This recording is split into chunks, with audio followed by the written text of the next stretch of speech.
ఉగ్ర నరసింహారెడ్డి గారు ఒక ఉగ్ర నరసింహుడుగా గత 10 రోజులుగా ఇక్కడ పనిచేశారు. నన్ను కోరారు కొంచెం ఒక 10 రోజుల తర్వాత ప్లాంట్ శంకుస్థాపన పెట్టుకుందామని. నేను ఒప్పుకోలేదు. మీరు రెడీగా ఉన్నా లేకపోయినా ఏప్రిల్ 2వ తారీఖు నేను వస్తున్నా కనిగిరి నియోజకవర్గానికని ఉగ్ర నరసింహారెడ్డి గారికి నేను చెప్పా. 10 రోజుల్లోనే బాగా నల్లగా అయిపోయాడు ఆయన. రంగు 4 షేడ్లు తగ్గింది. ఎవరి కోసం ఆయన కష్టపడ్డారు? కనిగిరి ప్రజల కోసం. మన ఇంట్లో ఉన్న నిరుద్యోగ యువకులు పక్క రాష్ట్రాలకు వెళ్లకుండా మన ప్రాంతంలోనే మన నియోజకవర్గంలోనే ఉద్యోగాలు కల్పించే లక్ష్యంతో అహర్నిశలు పనిచేస్తున్న ఉగ్ర నరసింహారెడ్డి గారిని మనస్ఫూర్తిగా ఈ సభాముఖంగా నేను అభినందిస్తున్నా. చంద్రబాబు గారు చెప్తున్న P4 విధానానికి రిలయన్స్ CBG ప్లాంట్ నాంది కాబోతుంది. పేదరికం లేకుండా చేయటంలో ఇది కూడా ఒక తొలి అడుగని సభాముఖం తెలుపుతున్నాం. రైతులకి ఈ ప్లాంట్ల ద్వారా పెద్ద ఎత్తున మేలు జరుగుతుంది. నేపియర్ గడ్డితో ఈ గ్యాస్ తయారు చేయబోతున్నారు. ప్రభుత్వ భూమికి 15,000 రూపాయలు, రైతుల భూమికి 30,000 రూపాయలు కౌలు కూడా రిలయన్స్ ఇండస్ట్రీ ఇవ్వబోతుంది. రైతులు గడ్డి పెంచిస్తే టన్నుకింత అని కూడా వాళ్ళు డబ్బులు ఇవ్వబోతున్నారు. ఈ ప్లాంట్ ద్వారా 1,10,000 మెట్రిక్ టన్నులు ఆర్గానిక్ ఎరువు కూడా తయారవబోతుందని ఈ సభాముఖ ప్రజలు తెలుపుతున్నారు. ఇంకా ఈ ప్లాంట్ ద్వారా గ్రామీణ యువతకి పెద్ద ఎత్తున ఉద్యోగాలు కూడా కల్పిస్తాం.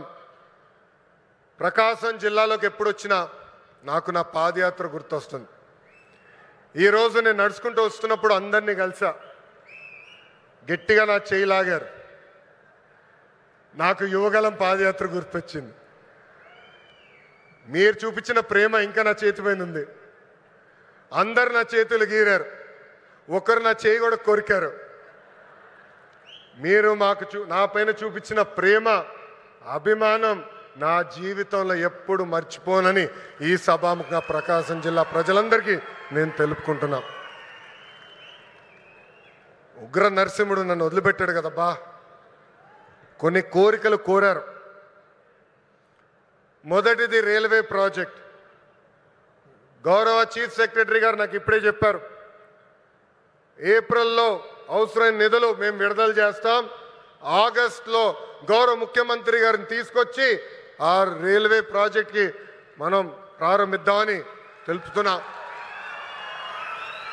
వెలగొండ ప్రాజెక్టు కూటమి ప్రభుత్వానికి ఒక ప్రయారిటీ. ఆగిన పనులు తిరిగి ప్రారంభిస్తాం. చివరి ఎకరానికి సాగునీరు అందించే బాధ్యత మేము తీసుకుంటాం. ఇంకా తాగునీరు గురించి నేను చెప్పాల్సిన అవసరంలా. తాగునీరు శాఖ మంత్రి ఎవరు? నాకు అన్న సమానమైన పవన్ అన్న. పవన్ అన్న ఏమనుకున్నా సాధించే వ్యక్తి. ప్రతి కేబినెట్ మీటింగ్లో మేము చర్చిస్తాం. తాగునీరు ఒక ప్రయారిటీ అని ఆయన ప్రతి కేబినెట్ మీటింగ్లో చెప్పారు. గత ప్రభుత్వం నాశరికమైన పనులు చేసింది, ప్రాజెక్ట్ని పక్కన పెట్టేసింది. తిరిగి కేంద్ర ప్రభుత్వాన్ని ఒప్పించి నిధులు కేటాయించి ఈరోజు ఆ ప్రాజెక్ట్కి టెండర్ స్థాయికి తీసుకొచ్చారు. నా